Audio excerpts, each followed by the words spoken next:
না বাবা, আমাকে ছেড়ে যেও না বাবা, আমাকে ছেড়ে যেও না বাবা।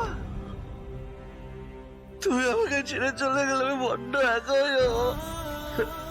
তুই একা হবি না বাবা, আমি তো আছি তোর সঙ্গে। তুই কেন এই সমস্ত ভাবছিস? কিচ্ছু হবে না, লক্ষ্মী শোনা, আমার কিচ্ছু হবে না। তুই যদি আমাকে ছেড়ে সত্যিকার কাছে চলে যা, আমি শেষ হয়ে যাবো বাবা। যাবে না, তুই ভুল ভাবছিস। এগুলো সব নেশার গড়ে তুই কথাগুলো বলছিস। তুই তো নিজের স্ত্রীকে তুই অবিশ্বাস করছিস। এটা তো সর্বনাশ হবে বাবা।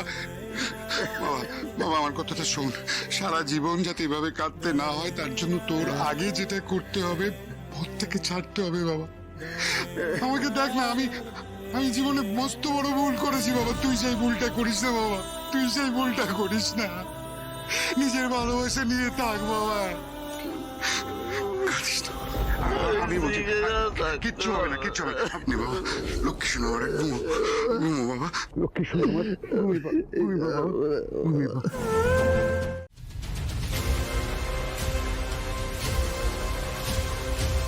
গ্যারেজ মেকানিক একটা গুন্ডা কথাকার। একবার আমাকে টেক্কা দিয়েছিস, সেটাই তো শেষ হতে পারে না। আবার টাই পরে বাবু সাজা হয়েছে।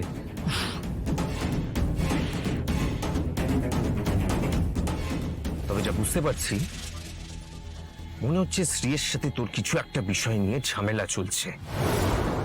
এই ঝামেলাটাকে যদি কোনোভাবে খুঁচিয়ে পাড়িয়ে দেওয়া যায়, তো তার আগে জানতে হবে ঝামেলাটা কি নিয়ে হয়েছে। সেটা জানবো কিভাবে?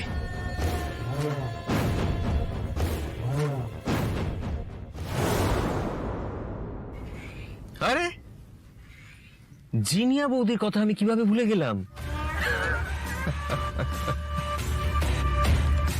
একবার শুধু কানে কয়েকটা পয়েন্ট তুলে দিলেই ব্যাস,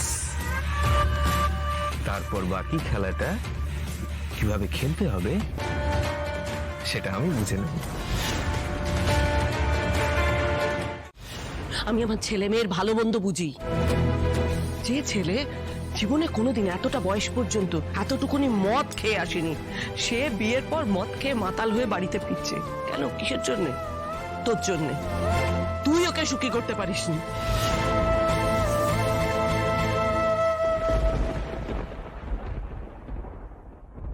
মা, আমি রাজকে মদ খেতে বলিনি। আমি জানিও না রাজ কেন এরকম ধরনের কাজ করছে। তবে মা, যাই হয়ে থাকুক, আমি রাজের সঙ্গে ঠান্ডা মাথায় কথা বলবো। কি হবে ঠান্ডা মাথায় কথা বলে? এই সবকিছুর জন্য তুই দায়ী। নিজের দায়িত্বটা পালন করতে পারিসনি। আমার ছেলেটা না জানি মুখে কত যন্ত্রণা দিয়ে শুয়ে আছে ঘরে। তুই দায়ী এর জন্য। অপয়া মেয়ে একটা। শুভা, শুভা, শুভা, থামো থামো থামো, আসল ব্যাপারটা জানতে দাও। ক্যাপ্টেন, তুমি কি যে রাজের জন্মদিন সেটা ভুলে গিয়েছিলে? আমাকে আপনি ভুল বুঝছেন বাবা। রাজের জন্মদিন আমি ভুলে যাব? ইনফ্যাক্ট ওর জন্মদিন সেলিব্রেট করার জন্য আমি বাইরে বেরিয়েছিলাম বাবা। বাইরে বেরিয়ে কি করলে? অন্য একটা লোকের সঙ্গে দেখা করলি? হ্যাঁ, বাড়ির বউ বাড়ি থেকে বেরিয়ে রাত্রির বেলা পর পুরুষের সঙ্গে দেখা করছে। নষ্ট মেয়ে একটা। মা, একদম কথা বলবি না। রাজবাবা আমাকে সবকিছু বলে দিয়েছে। আসলে তুই যে করে হোক রাজকে পাগল করতে চাইছিস। ওর মাথাটা একদম খারাপ হয়ে যাক, ও চাকরিটা চলে যাক। জ্বলছিস তো হিংসে হিংসে, এত বড় চাকরি করছে না, হিংসে জ্বলছিস একটা। লজ্জা করে না তোর? নষ্ট মেয়ে একটা। কেন এভাবে চিৎকার করছো তুমি? এভাবে চিৎকার করে কোনো লাভ আছে? আসল ব্যাপারটা তো জানতে হবে। বৌদি, আমি তোমাকে বলছি তুমি ঘরে চলো। এবার পাড়া পড়শি এসে জ্বর হলে সেটা দেখতে ভালো লাগবে না। চলো।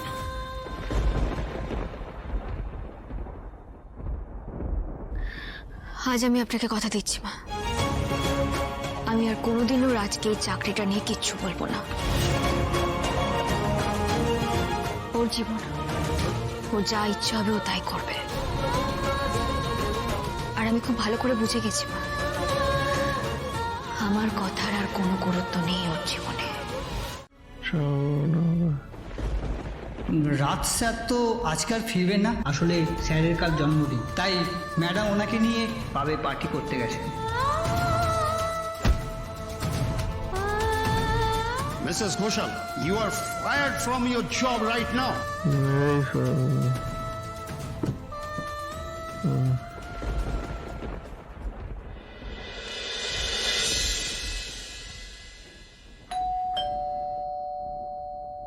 Satish da, good morning.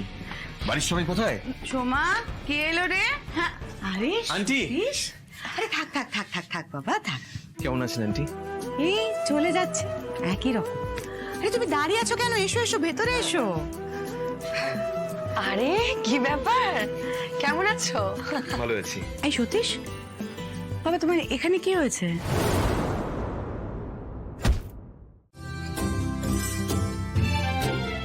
তোমার আমাকে এতদিন বাদে মনে পড়লো সতীশ দা? আমি যে সেই কবে থেকে ওয়েট করেছিলাম। মা তুমি আর লোক পেলে না? তোমার মনে হয় সময় এগুলো পারবে? আমি যাই গিয়ে ওকে সাহায্য করি।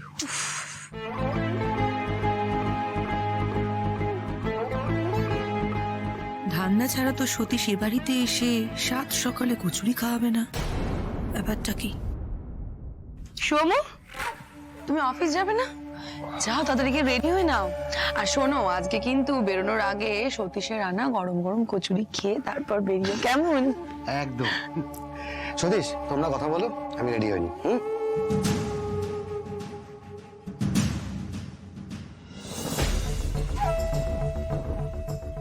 আপনার একটা হেল্প চাই বৌদি। এইবার পথে এসো সতীশ চ্যাটার্জি।